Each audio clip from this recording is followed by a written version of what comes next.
Well, I would imagine this is the regular crowd, if I can refer to people like that. I don't think we've any complete newcomers. It's nice to welcome everybody back. Obviously, there's been changes over the week.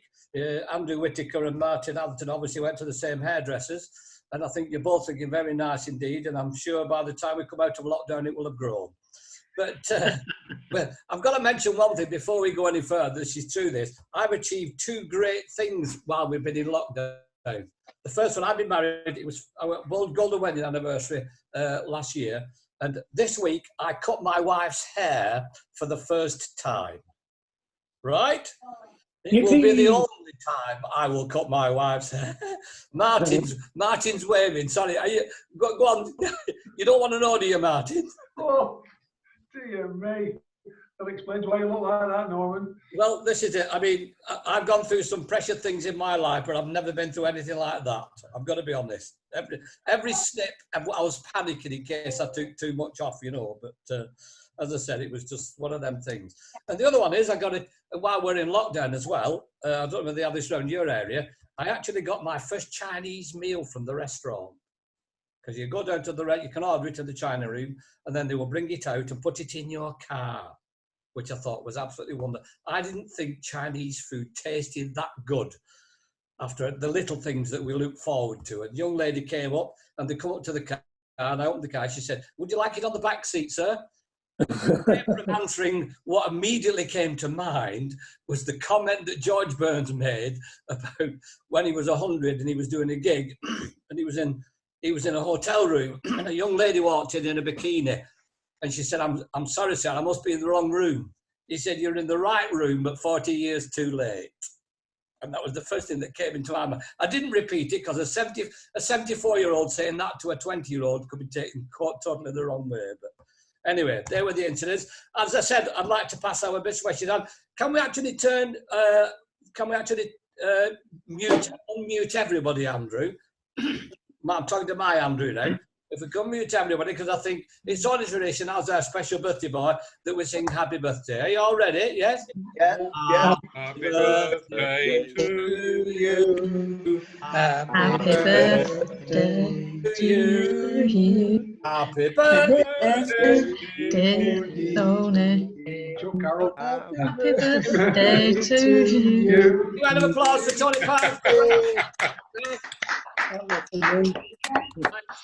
After that singing, you can mute everybody else now, Andrew. So, Tony, first of all, congratulations. And I'm sure you had a great birthday. And I believe you had quite a few people sending you special messages. I believe you got one from your friend, the man, from Alan Shearer. Alan Shearer, yeah. Yeah, he rang up and wished you, obviously, many congratulations. And Kevin Gallagher and Colin Henry. Yeah, they're brilliant. Right, that's lovely. What we've done, I've had a chat with my son Andrew. We've come up with some pictures, and I'm glad you can see them now. And I want to show some pictures. The first one we'll show, I think, is one that everybody will fit in into their memory. The one with you holding a Blackburn Rovers shirt. If we've got that, Andrew. I've heard this for 47 years. Right, there it is. There's Hi, it. mate. That's yours, Tony, isn't it? Yes. Yeah, proud to wear that shirt for how many years? Can you remember how many years you worn it? About 4.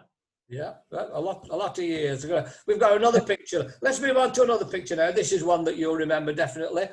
The second picture. Andrew, can we have the Premier League one? We've got the Premier League trophy with the two of the legends. This went so well in rehearsal. This is Oh, now isn't that a good one, Tony? yeah, yes, it's fantastic. It's the best one. Yeah, with I think Kenny's quite happy there, isn't he? He always laughing, isn't he? Yeah, and I bet that was a great celebration. A great celebration. Yeah, it was brilliant. Yeah, lovely. Well, the next one we've got is one when you were this season when you were enrolled into the Blackburn Rovers Hall of Fame. Not knowing much about Blackburn, how long's how long, does anybody know how long this Hall of Fame has been going? Keith, do you know how long they've had the Hall of Fame at Blackburn Rovers, or does anybody know? Does Janet know? Janet might know. Just a second. We come to Janet Dalton, Andrew. Yeah, Janet, do you know? Yeah, it started last year in March, and they enrolled Alan Shearer, Brad Friedel. There was about 7 of them altogether last year. So Tony's in the second lot that went in. Yeah. Along with Tim Sherwood and Kenny Dalglish, Jack Walker and Ray Harford. Yeah. Okay. That's a fair collection in itself. Do we have a photograph, Andrew?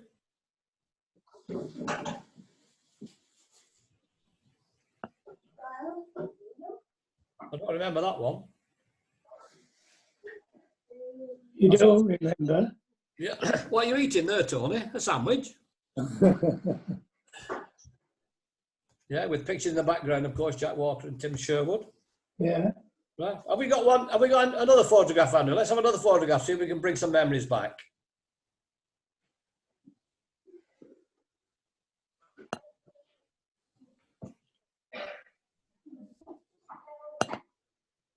Do we have to keep going from one to another? Here he is. Yeah. Tony Parks. That's a lovely picture. Look at the crowd there. They're all on the feet in the stands there, Tony, aren't they? Yeah, they come They're all out. standing and applauding, and the players as well on either side, and all the staff. Yeah, well, it was a great day, that. Was that the day? And I'll come to Janet again in that sense. Was that the day they were talking about naming one? Have they named one of the stands after Tony? No, that's when he came on the game against Fulham this season. Yeah. That's when they've won promotion, I think. Right. Right. A long while back. Yeah. It is. Yeah. Yeah. That's it. It would be a while back because there's a full house. Oh, Sorry, Jan. Sorry, Jan. I couldn't resist it. Have we got one of his celebratory ones from this week, Andrew? One of the best ways to celebrate your 71st birthday. 71st? Was it your 71st? Yes, Yeah, 71st. But you're a young man, Tony. You're a young man. I always do that. Have we got that? Have we got one of the meal he was having? Look at that. Look at chips and fish and... Correct. That's a lovely cake. Who made you the cake, Tony? His mate. Right. Happy birthday, Mr. Happy birthday, Emma Blackburn, Tony wrote. Mr. Blackburn, Tony Parks. That's one. Anyway, you look as though you're going to enjoy them fish, chips and peas. Can I just say, the fish and chips and peas were personally delivered by Big Jim McKinnon from Leyland Chippy. And he also arranged through one of his contacts to have that special cake made and delivered personally. So well done to Jim, and it was a special treat on behalf of everybody from the Sporting Memories clubs at Leyland and Chorley. So Yeah. well done, Tony. Brilliant. Looks great. It does look great, I must admit. It does look great. I don't mind the Chinese. I'd have that any time. Right, Andrew, can we go on? We got 2 more pictures, I think, before we move on. We've got one where he's celebrating with one of the players from years ago. This is an old one. Have we got one? I'll not tell you it is until we actually till it comes on the screen. Eventually. Tony Parks. Yeah. Who's that next to you, Tony? I don't know. It's Duncan McKenzie. Oh, jumping over cars and... Yeah, that was. I've known Dunk for many years, and it's amazing the great career he had and what a great player he was. And everybody remembers because he could jump over the bonnet of a Mini. Yeah. He used to charge £3 for jumping over the bonnet, and he actually used to do it when he did once when he was in the Leeds United team, and he actually, which for a short time, obviously, he was in the Leeds United team, and it's in a full kit in the warm-up, and he's jumping over the bonnet of a Mini. Imagine health and safety. Can you imagine the manager turning around saying, what are you doing there, you know? But Yeah. and I can imagine you've got the bottle though, Tony, because I know Duncan wouldn't have paid for it. You've got the bottle. That's all the picture. And I think this is the best picture of all, and I'm sure you will agree on this, Tony. Can we have the best picture of all? The best, this is the one you remember, the best way to celebrate your birthday. Isn't that a beautiful picture, Tony? Brilliant. Natalie. Yeah, you and your lovely Natalie looking after you. Yeah. That's absolutely wonderful, that. Yeah, Natalie. That's lovely. Well, as I said, best wishes for the 71st birthday, and we'll do the same again when we get to your 72nd, all right? You take care, Tony. We'll move on now. We've enjoyed that. That's, as I said, it's not often you get the chance of sharing a birthday memory like that. We've got a quiz, and I've got a couple of quizzes. I'm going to do slightly different. I'll start off with the ordinary questions and see how we go on. We'll start off with a couple of easy ones. All right. What type of wood is most commonly forms the blade of a cricket bat? Sheffield United. Hello. Carol, go on, you put your hand up. Just a minute, come to you this. Go on, Carol. Willow. It is a willow, yeah, that's it. Are you a cricket fan, Carol? I can watch it. I've filled one of my lifetime's ambitions of, ticking off things on the bucket list by going to a 2020 match. Yeah. Although it did get rained off. So yeah, we went. It was the Roses 2020 game. Was it last year or the year before? And I think Lancashire had batted and completed their innings, and Yorkshire in. And I think as the rain started, they had the option coming off, and they bowled one bowl of the next over. And by doing that, it meant that we drew. Oh, If we hadn't bowled that first ball of the next over, Yorkshire would have won. All right. So it was a bit of something. Obviously, a bit canny there, and knew what the sketch was. So. All right. It's a great time. Going to a 2020 game or a one-day game at Old Trafford is an amazing atmosphere. It really is. I mean, you go to the test match, not the test match. You go to the ordinary 4 or 5 day matches, and they can drag on. There's a lot of spaces, but the one day, the atmosphere is absolutely superb. Can Prima, while we're on about cricket, I'll come to Prima if I can. So, did you play? Did you ever play at Old Trafford? Yes, we did. Actually, we were drawn in a cup final against Fleetwood, and Entwistle was the pro for Fleetwood. But the cup final couldn't be played because it rained the whole day. Oh, and we were lucky the rain didn't stop because the hospitality bar was free all, and we weren't fit enough. If the rain stopped, we could have taken the field. Yeah, you could play. So the final was played in Blackpool. Yeah. And we missed the chance of playing at Old Trafford. Oh, what a shame! What a shame. Next question. Which golfer is known as the Great White Shark? Which golfer is the Great White Shark?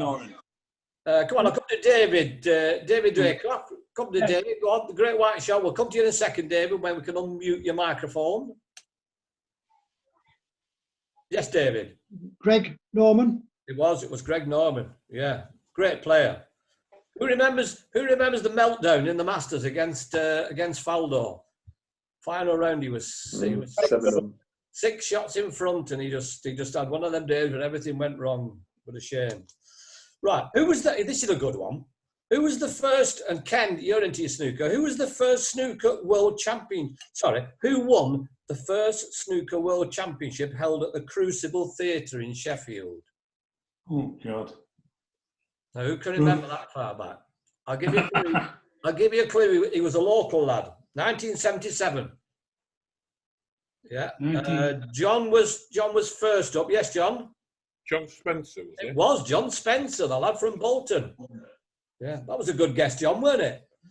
Not quite a guess. There was one of two. It was the right one after two. Yeah. It was John Spencer. I remember John as well. Nice lad as well. Nice lad. Which team were known for total football in 1974 World Cup? It was said they were going to play total football. We've got Carol and David again, but I'll see if anybody else offers before I come to one of them. Carol's, she's eager though, she's eager though. Well, who's that? Go Let on, somebody Carol. else have a go. Well, it's Go on. Holland. It was the Dutch team, wasn't it? Yeah, from Johan Cruyff and all that. Yeah. And they played West Germany. Mm. And they got a penalty. The Dutch got a penalty, which was unheard of because Germany were the home team. Unheard of. They got a penalty in the first 3 minutes. And it was Jack Taylor from England, the butcher, the Wolverhampton butcher, who gave him a penalty. Very brave, very brave.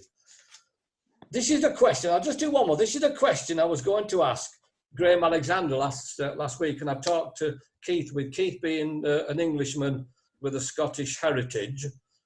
You know, it was, this surprised me when I found, which Scottish players, 2 of them, scored in 3 consecutive World Cups? Which Scottish players, there's 2 of them who have scored. Now, how many World Cups did Scotland play in? Probably. Is Joe Jordan one of them? Say again. Joe Jordan. Joe Jordan is the one. That's the one I didn't get. Yeah, who was the other one? Sorry, we've got Howard. Archie Yes, Howard. Gamble. Sorry? Archie Gamble. No, Archie it wasn't Gamble. Archie Gamble. He scored the famous goal against Holland, but it wasn't Archie Oh. Gamble. Anybody else? I thought it was the obvious one. Never? No? I'll give you. It was Kenny Dalglish. Kenny Dalglish and Joe Jordan are the only two Scottish players. Did you know that, Keith? No. That's why you didn't put your hand up. That's fair enough. That's fair enough. I'd have guessed at Kenny, to be honest with you. Yeah, Kenny, but it was the Joe Jordan one. That was the one. Yeah, 19. In fact, I've actually got the years here. If I could, where's the answer? No, I lost it. Oh, I haven't. 1974, 1978, and 1982. Goes back some Well, I'm like Keith, Norman. All my relations are all Scots. Are they? So, yeah. Oh, Yeah. right. Well, we've all got. I've gone down here. But I bet you have a good hogman here, don't you? Oh, God, aye. Roy Cavanagh, a contact of ours, has actually sent us some questions, and they're about Blackburn, Bolton, Burnley, or Preston North End. Right, now they're not difficult questions, but I'm going to ask the 4 volunteers. Who wants to answer 2 questions about one of the teams, but you can't pick the one that you support? So who's going to have a first do at it? Anybody going? They're easy question, but it's just whether you know something about other people's football teams, you see. Mike Jackson, are you waving, Mike? Yeah, I'll try. What team do you support? Oh, I thought that was obvious. I'm a North Ender through and through. Right, that's fair enough. Just getting in the record. So we can't give you North End. So what do you want? Do you want Blackburn, Burnley, or Blackburn, Bolton, or Burnley? Burnley. Burnley, right. Right. If Willie Moore are going to cross the ball for the Burnley centre forward Andy to head home, what was his name? Andy Lockhead. It was Andy Lockhead, yeah. Whoa, blooming heck. That's Surprised it. myself. Next one. Oh, this is tied in with your team. What was the first name of Tommy Docherty's son, who played for the Clarets? Oh, Tommy Doherty's son. Doherty. Yeah. What was his first name? What's his Doherty. first name? Tommy Doherty. I don't know that one. I didn't come across that. No. Anybody else know? Oh. Yeah, John knows. John knows. Martin, I'll come to Martin just for an odd when we just switch on and go on, Martin. Tom. No, it wasn't Tom. No. Tom Doherty. Yeah, sorry, Tom. I was looking at Martin and Martin. Do you know who it was? I thought it was Tom. His son Tom played football, didn't he? He was a fullback. Yeah, but he didn't play for the Clarets. He didn't play for Burnley. I'm Ian Norman here. Yeah, go on, John. Michael, wasn't it? Yeah, it was. It was Michael Oh, Doherty. Michael Doherty. Yeah, not bad. 1 out of 2. Anybody else want to have a go at one of the other teams? I'll put you on the spot. Yeah. Go on, Martin. You're obviously a Preston North End fan, so what do you want? Do you want Blackburn or Bolton? Yeah, we'll go Blackburn. You'll go for Right. Which goalkeeper played for Blackburn and Preston? Bobby Mims. No, I don't know whether that's definitely true because I've only got one answer. Yeah, Bobby Mims. Did Bobby Mins play for? John Barton. Yeah, There's more. true. There's more than one, is there? Yeah. Yeah. Yeah. Right. I thought there might be. Three. But there's three, is there? Yeah. Go on, John. Who are the others? Fred Else. Well, Fred Else. Martin's Yeah, got Fred. the first two right, but Fred Else is the one I think that you have probably. Yeah, it is. Yeah. What about I'll go for Alan Kelly, Alan Kelly? Yeah. Of course, yeah, four. Alan Four, Kelly. sorry, yeah. Yeah. Yeah, who, there's a few, aren't all being well, will be joining us in this session in a few weeks' time. Very Right. good. All I've being got well. another one. I've just thought of another one. Fred Kozer. All right. You've made your point. You've made your point. Don't know that one. I didn't put these together. I've just had these passed to me. All right. I knew I shouldn't have started this. I'll ask you one more, Martin. I'll ask you one more, Martin, then we'll go on to something else. All right, then. Who helped Blackburn gain promotion to the Premier League and then win a Champions League winners' medal with Manchester United? David May. Yeah. See, Janet got that, didn't you? Janet was up there. She was there. It was David May. It was David May. Right. We'll move on. Obviously, we've got the big commemoration celebration on the 8th of May. This weekend, of course, with the 75th anniversary of VE Day. And Carol actually sent us an email, and we were chatting about this as to how we can mention it, because looking at the people that we've got here, I can't really turn around and say how many people remember celebrating VE Day, because there's none of us anywhere near that. I was born 2 weeks before VE Day was enacted in that situation. So obviously, well, it was the year before, it was 45. I was born in 46. I was a glint in my dad's eye. But when he came back, but when we're talking, just let me give you some facts and figures. We talk about the situation we're in at the moment with the coronavirus. And I don't want to labour too much on that. And people are saying it's the worst thing that's happened since World War II. Which it is really, because of the lockdown and because of the way it's affected the whole world. And Carol has collated, and do you want me to read these out? Do you want me to read this through, Carol, or do you want to read through it? It's entirely up to you. Whichever, I'm not bothered. It was a bit very hastily put together, cobbled together, having received the email quite late. But yeah, there were just like one or two sort of things where we can compare them to, like what happened in World War at the end of VE Day or World War II and football at the time, and what's happening now, isn't there? So do you want me to read it out and pick some points out as we're going through? Can do, yeah. We'll do it together, yeah. Yeah, well, as I said, September 39, the Football Association declared that all football except that organised by the armed forces was suspended until further notice to the contrary.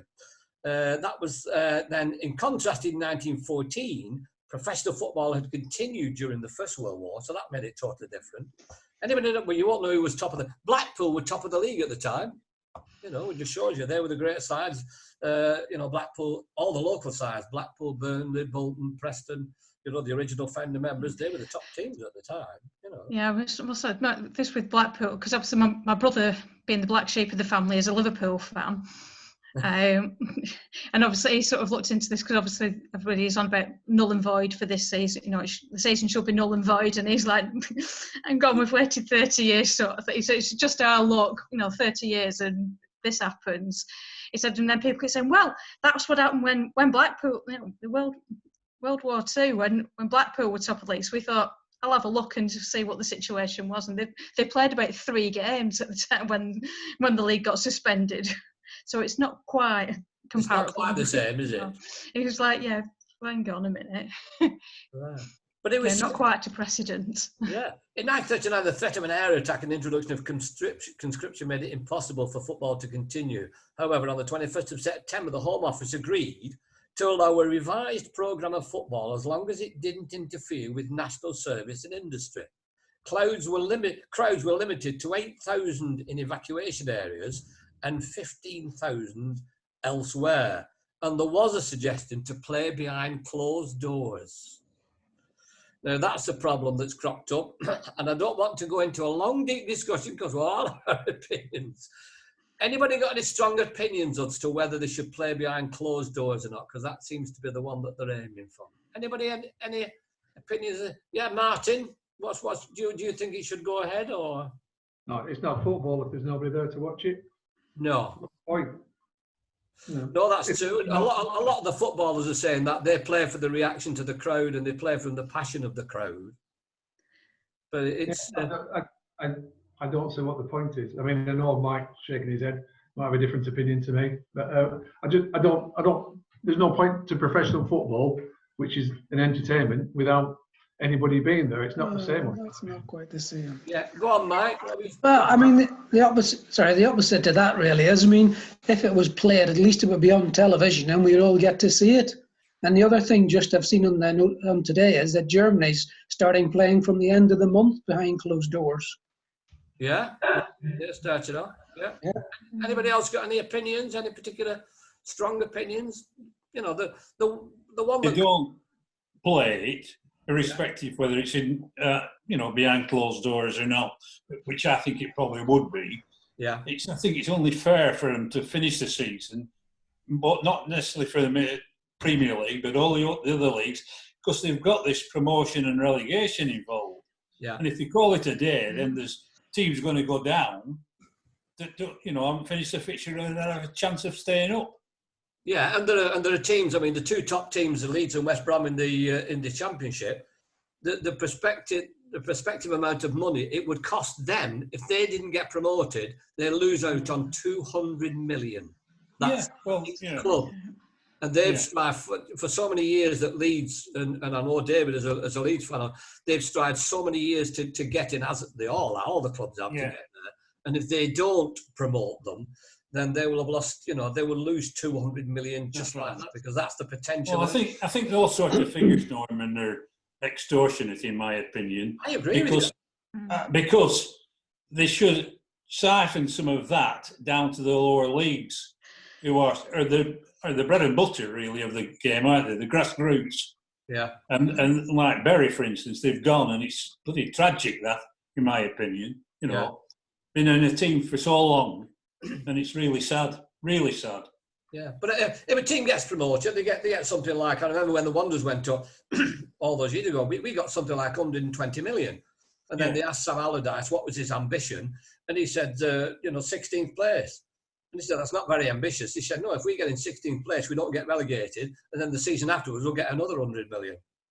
And then that's the way they built up. But rather than give 120 million to each club in the Premier League, if they gave them 100 million, and that's still a heck of a lot of money, and then put the 20 million on one side, and the 20 clubs are in there to then share that out with the clubs below, that would seem a lot fairer. And I think by the time we come back to play football, whether it's this season or whether it's next season particularly, I think the whole structure will change. It will have to. Yes, Martin, you wanted to come back on that, yeah? I think the whole reason they want to get back playing football is it's money. Yeah. During the war, clubs closed down for 7 years and nobody went bust. Yeah. We've been closed down for just over 7 weeks and they're all screaming they can't. It shows what's wrong with football. But you were saying about the money that you get. The worst one for me is not the money you get for going up, it's the money you get for being rubbish and going down. Yeah, the parachute payments. Yeah, that truly awful Sunderland team who got relegated 3 years ago got £18 million at the beginning of this season for being relegated twice. Yeah. That's their third parachute payment. Yeah. Now, they're playing in the same league as Accrington Stanley. How's that right? Yeah. That's totally and utterly wrong that you keep rewarding failure and you reward failure for 3 years. That is a real problem for me with football finance.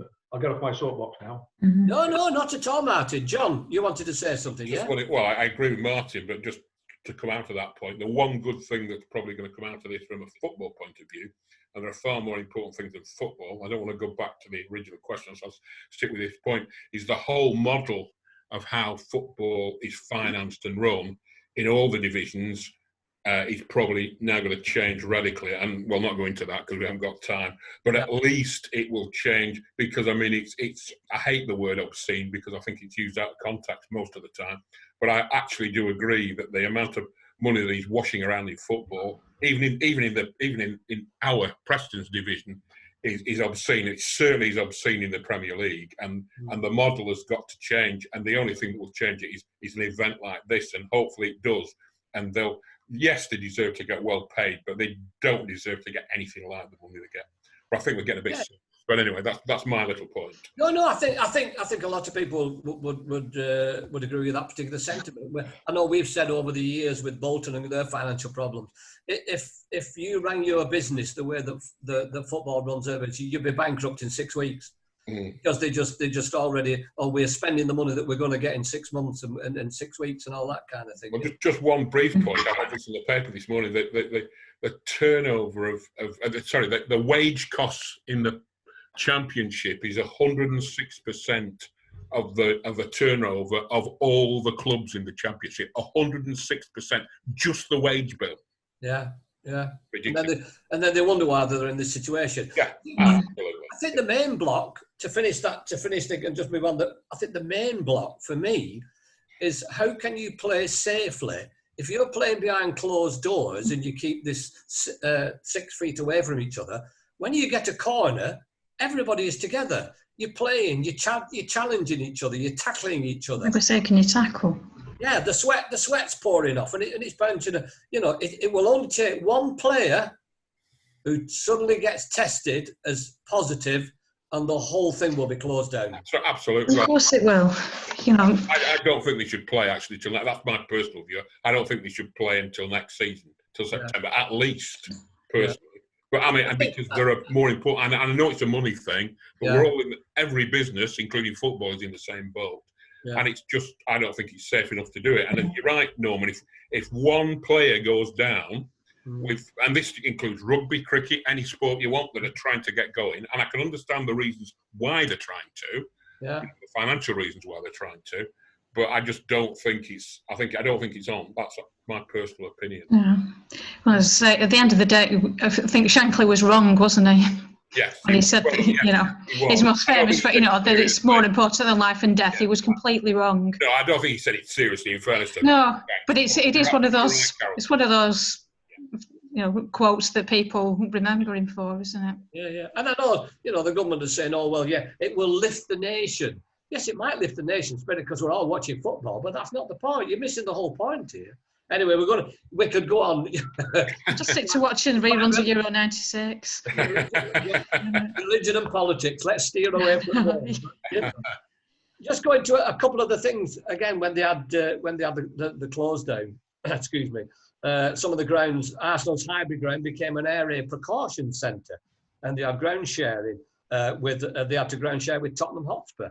The COVID testing centres have got all the clubs are all offering their ground for different things, which I think is brilliant.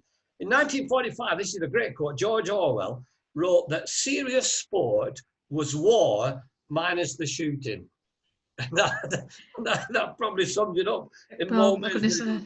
Yeah, the last 5-10 minutes of conversation more or less highlights some of that, doesn't it? He argued that sport was not a means of promoting peace between nations, but was more likely to cause tensions rather than solve them. One of the great stories that came out of this, and again, I'm proud of this as a Bolton fan, is in 1939, the Bolton Wanderers team and the captain, Harry Gosling, when it was declared that we are now at war on the Eastern 1913, at the end of the game, he stood in the pitch with the whole of the team. There were 15 people as well. They got him, the whole of the team, and he gave an impassioned speech to say that this is about saving lives. This is something we should do.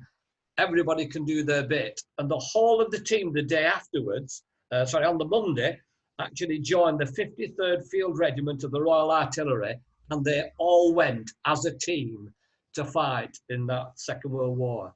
And ironically, only one person of that 15 didn't return home, and that was Harry Gosling. He was the captain, and he was the ace player in Bolton at the time. But that's how they felt as far as that's concerned.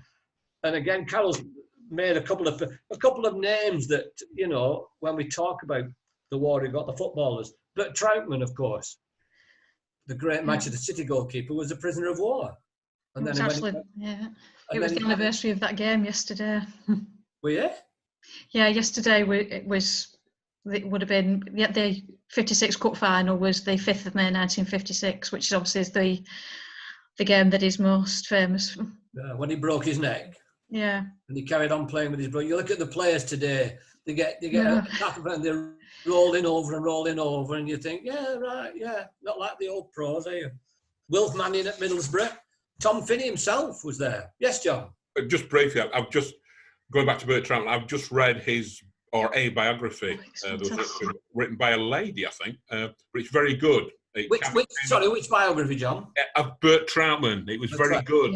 Yeah. It came out about the same time as the film, I think, about 9 months or so ago. But it's worth a read. Yeah. I've read one. Yeah, I've got one of his, and honestly, when you read the story, you're sort of thinking this could become a film, which obviously it hasn't been. But when you're reading it, you're sort of thinking it's fiction, really. You know, it's like one of the war films or whatever, but it's actually his real life. It is. When you think, I mean, I remember watching it as a young lad. I was 10, and I remember watching him, and when he gets up and he's holding the back of his neck, and you're thinking, oh well, he's just had a bit of a kick, and he carried on. It was only after the game when he actually went to the hospital and said, "You broke your neck."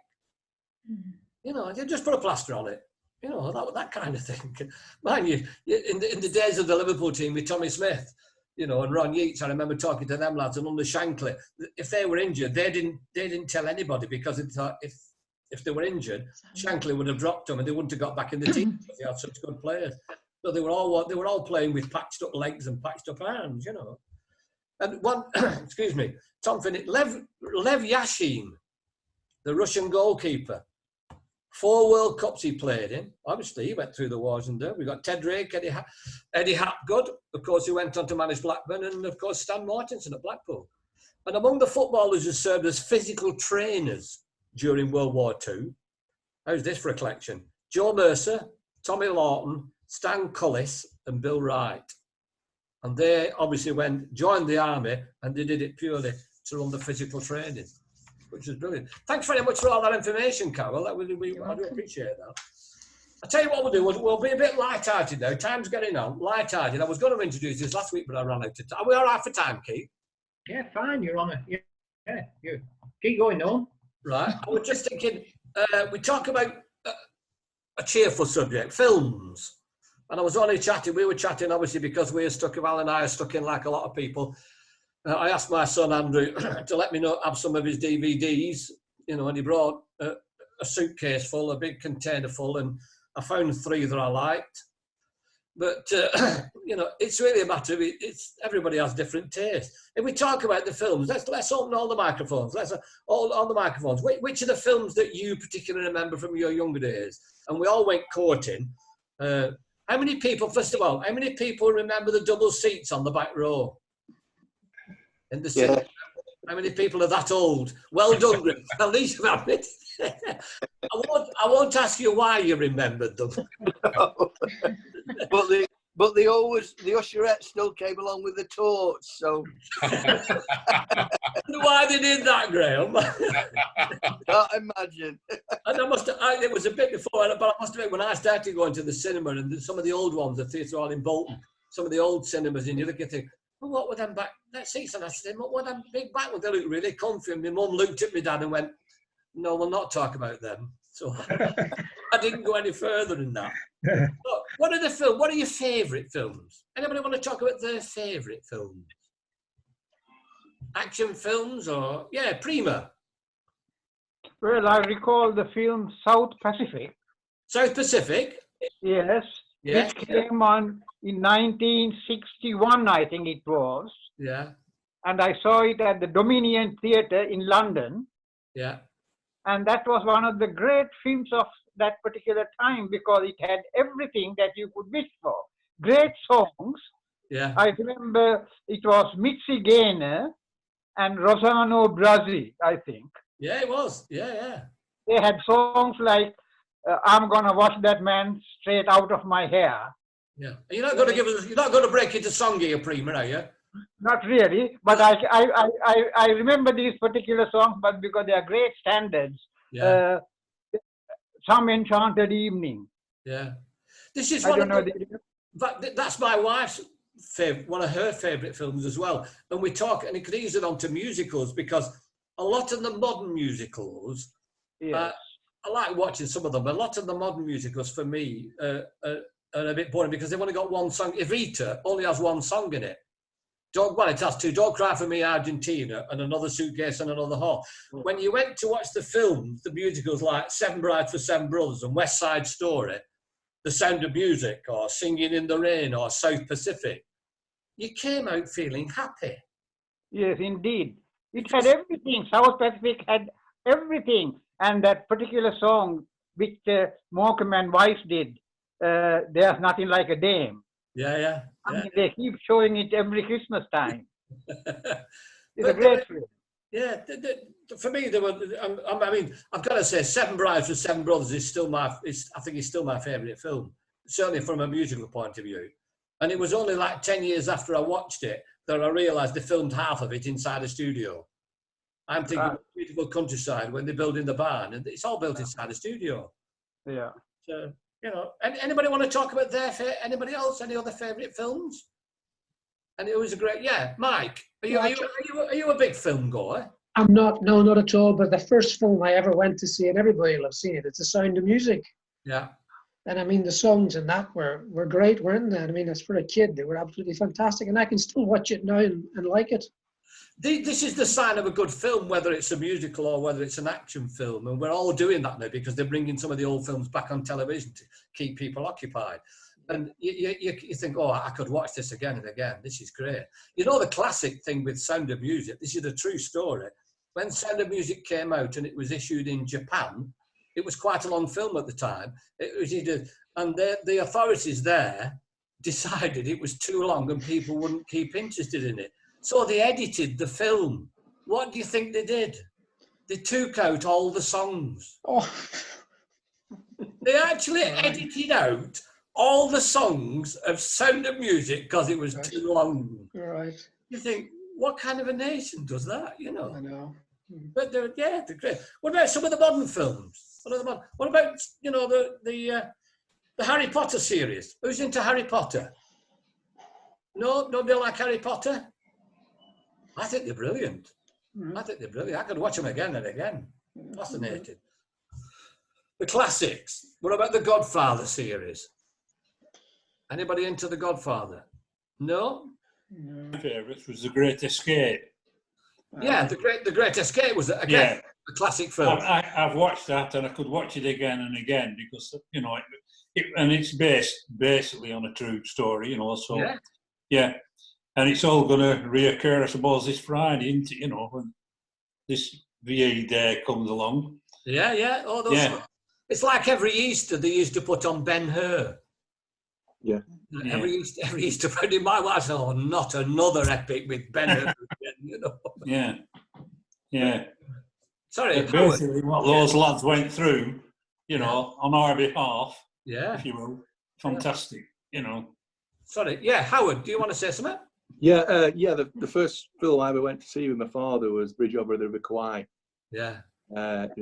Fell asleep about halfway through it because it was a long film, but cracking film. But I'm a Basil Rathbone fan as well myself. Right, the old Sherlock Holmes. He's good in the 39 Steps. I'm that era, you see. Oh, Sherlock Holmes, Basil Rathbone. I'm the 39 Steps. I've got to say, Howard, you don't look that old. Oh yeah, well there we go. You see, time and misspent youth. This is what it is. Time and misspent youth. Right. And they're all coming back, of course. They're on now. Got them all recorded. Yes. Under the Baskervilles, Scarlet Crow, the Pearl, the Black Pearl. Yeah, all good stuff. No, you're getting weird on me now, here, Howard. I'm Nostalgia. Just keeping it light-hearted here. I'm just. Graham, you were going to say something then. Yeah, what I was going to say was, like Ben-Hur, it was like a cast of thousands, wasn't it? They just don't, or they can't make them like that anymore. It's all animated graphics, isn't it? So it's a completely different era, and you know, absolutely fantastic the way they could coordinate everything and make such a spectacle. Yeah. But again, and a lot of the modern films, whether it's these Marvel films or just referring to my Andrew, you know, with all these visual effects, Andrew, take your mic off. With all these visual effects that they have, is it CGI? Is that the term that they use? Yeah, CGI is computer graphics. Yeah. Yeah. And I find with a lot of the Marvel films, and they obviously they've taken over the Avengers and all that kind of stuff, the Avenger, whatever they call it, and the end of the world. And it's not about the characters. When we mentioned the old films here, and they're all about the characters. Howard mentioned about the great actors. It's the great act. Now it's all about how many things can blow up and how can explode and how they can have these spaceships coming in. And even the war films as well. And it's no longer about the personalities and the characters of the actors. For me, it changed after Spielberg came along, because Spielberg released Close Encounters of the Third Kind, and then he released E.T. And those films had amazing effects in them. And I think the rest of the industry looked at them and then, well, we can't do better than that. So in terms of character-driven stories, the characters in E.T. are hugely strong. Yeah. And ever since then, the characters have become weak and everybody's just piling on with the special effects, trying to outdo the next person. Yeah, yeah. I mean, if you take Star Wars, if you take the original film, as far I know they put them out of order, but the original film that first came out, Star Wars, you were into the characters and then a little bit of effects. And then as you've gone on now, it's just all effects and the characters just, you just blend away. They just blend away, don't they? Yeah. Mm. Yeah. And we talk about, has anybody seen a film we watched again and again? We've got it recorded. Has anybody seen Quartet? Anybody seen Quartet? If you get a chance to see, Carol, have you seen Quartet? I think so. Is Yeah. it? Is that it's the band? It's the four-piece band or whatever. Like, is it a string quartet? Yeah, musical quartet. Yeah. It's in the old people's home. Yeah, yeah, yeah. When they retire, one of them decides to retire. Yeah, Tom Courtenay, Billy Connolly, Pauline Collins, and Dame Maggie. Is it Maggie Smith or Helen Mirren? Maggie Smith, and it's with them characters, and it's an old people's home, and they used to be opera singers. They're all into opera, and it's absolutely brilliant. The characters and the way they bounce off each other, and the emotion of the thing, and then at the end of the film, when they show the credits, I went to the Northern Premier, which was ironically enough was in Rochdale. But went to the Northern Premier. They did it for Springhill Hospice, which I'm a patron. And they said that one of the girls, the daughter of one of our members at Springhill Hospice, his daughter worked on the film. And she said, watch the film, but stay and watch the credits. And it went through all the credits and all the people in the film, the old people. And I'm talking 70, 80-year-olds who played all the instruments because they were rehearsing for a concert. And it showed them all in their youth. And it's amazing, the talent. And yet you watch them in this film when they were in their 80s, and the singers and the instrument. And it's a beautiful film. It really is. If you get a chance to watch it, it's brilliant. And then the number one film voted at the moment in the world, is The Shawshank Redemption. Yeah, good film. Good film, if you've got 3 hours and 43 minutes to watch. And if you don't want to, it's not the film you want to watch in lockdown because it will depress the heart of you. But it's a brilliant film as far as the cinema one's gone. What about The Greatest Showman? Anybody seen about The Greatest Showman? Anybody seen it who didn't like it? I thought it was a great uplifting film. The songs were every one of the songs were brilliant, but I thought right. Well, time's getting on. And so what about Disney films? Disney, I've never seen, you went the modern one. Sorry, Graham was going to say something. Go on, Graham. Yeah, no, I was just going to say, while we've been talking about films, there's a news flash just come on my screen to say that the Bundesliga is starting playing again this month. Right. Is that supposed to cheer me up, that, Graham? Well, we were talking about playing football again, weren't we? Yeah, we were. Yeah. Meanwhile, back to the studio.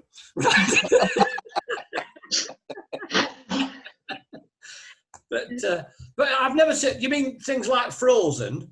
Well, no, the better ones, like the Jungle Book and Oh yeah, yeah. You know, The like cartoon ones. the older ones, because don't forget that's the films of my youth, as it were.